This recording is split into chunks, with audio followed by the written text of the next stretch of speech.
O mês de novembro só está começando, promete ser um mês cheio de emoções, principalmente por causa das eleições norte-americanas e também das eleições municipais no Brasil, fora todo aquele temperinho brasileiro que a gente já conhece. Então vamos direto ao que interessa, falar das melhores ações para os investidores da Bolsa de Valores no mês de novembro. Fire up the flames, I'll do you damage. Instagram the blaze.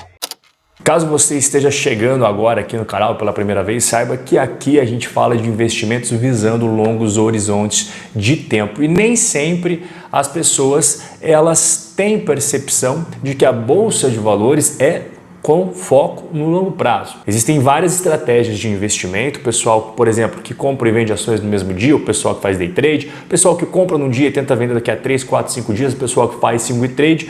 Esses dois métodos aí não são os métodos que eu utilizo para os meus investimentos. E o que eu vou fazer aqui no vídeo? Eu peguei aqui grandes instituições financeiras, grandes conglomerados aí do mercado, que tem ali bastante tradição em renda variável e eu selecionei dentro daquele universo das ações que eles estão recomendando para o mês de novembro, aquelas que eu vejo que é bem compatível com o investidor de longo prazo. Então vamos começar aqui com a XP, que publicou as top 10 ações para o mês de novembro de 2020. E aqui você vê a carteira completa aí, B3, Banco do Brasil, Localweb, Via Varejo, enfim, então todas essas ações aqui fazem parte da carteira da XP e eu selecionei a B3 para falar um pouco mais sobre essa empresa. Nos últimos 5 anos, a B3 ela entregou bastante retorno para o seu investidor, 323%. E vamos falar um pouquinho mais do modelo de negócio, que é isso que o investidor de longo prazo gosta, de entender mais o modelo de negócios, ver as vantagens competitivas, os prós e contras, não existe empresa perfeita na bolsa.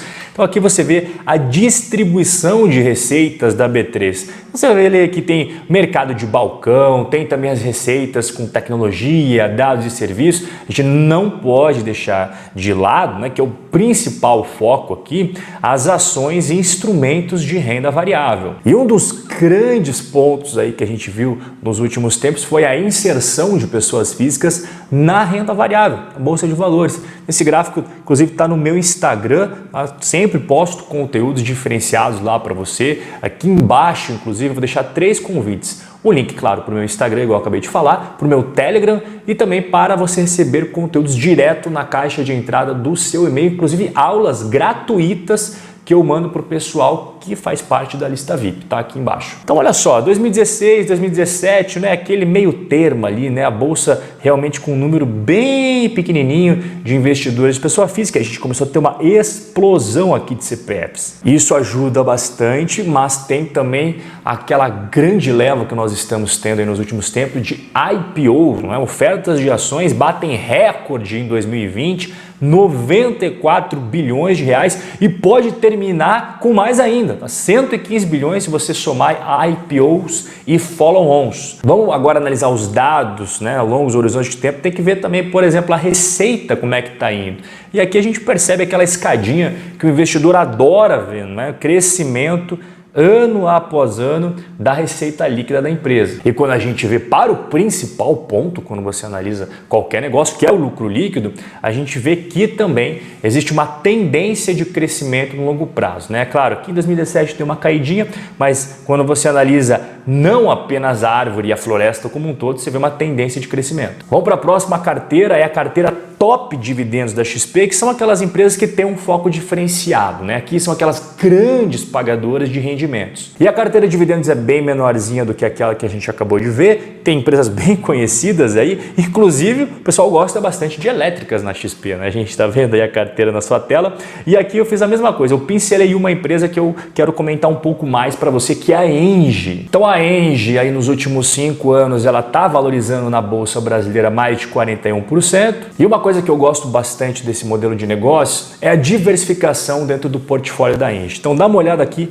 nos ativos que a companhia tem. Ela tem usinas hidrelétricas, que são esses pontinhos azuis aqui, tem usinas termoelétricas, que são o rosa, complementares, né, fontes complementares aqui, que são esses amarelinhos, tem linhas de transmissão, tem a TAG, que é uma coisa até relativamente recente aqui, transporte de gás natural, e a Engie é bem conhecida por ser uma pagadora de dividendos. Aqui eu coloquei até o histórico para você, de 2012 até os 6 meses iniciais de 2020, que é o balanço mais recente aí divulgado até o momento que eu estou gravando esse vídeo. Para você saber se uma empresa é uma grande pagadora de dividendos, você sempre tem que analisar o payout. O que é o payout, Rob? Tá vendo aqui, ó, tô passando o cursor em cima do payout, é o quanto do lucro da companhia vira dividendos para os investidores. E geralmente no setor elétrico é muito comum que as empresas paguem a maior parte do seu lucro anual através de rendimentos aos investidores. E quando a gente cava ali nos fundamentos da empresa, a gente vê a receita líquida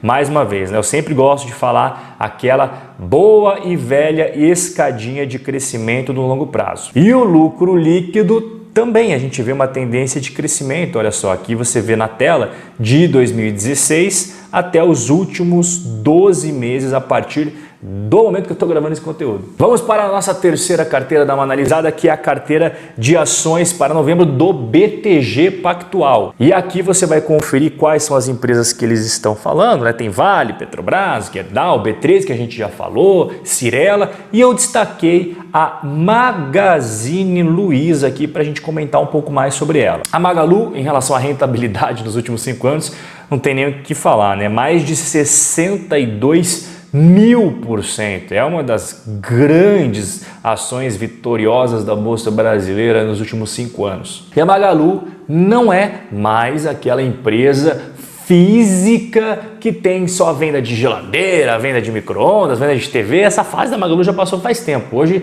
ela tem uma série de coisas dentro do seu guarda-chuva, tá? Então aqui até destaquei, por exemplo, tem serviços financeiros, ó, Magalu Pay, Magalu Pagamentos, Consórcio Magalu, Luizacred. Tem também questão de logística, olha só, Magalu Entregas, a Logbi, e aqui serviços. E dentro do varejo a gente tem aqui coisas bem conhecidas, né? Por exemplo, estante virtual para o pessoal que gosta de leitura. A gente tem a Zattini, a Netshoes, a própria Magalu. E quando a gente analisa os fundamentos da companhia, aquela escadinha, mais uma vez, eu não me canso de falar, pessoal, tem que sempre procurar empresas que têm crescimento de receitas e crescimento de lucro, é o melhor dos cenários. E aqui a gente vê a Magalu nos últimos anos. Em relação ao lucro líquido, a gente percebe aqui uma tendência de crescimento. Nos últimos 12 meses teve uma queda. E é claro que a gente tem que esperar fechar o anualizado de 2020 para a gente realmente comparar com bases anuais idênticas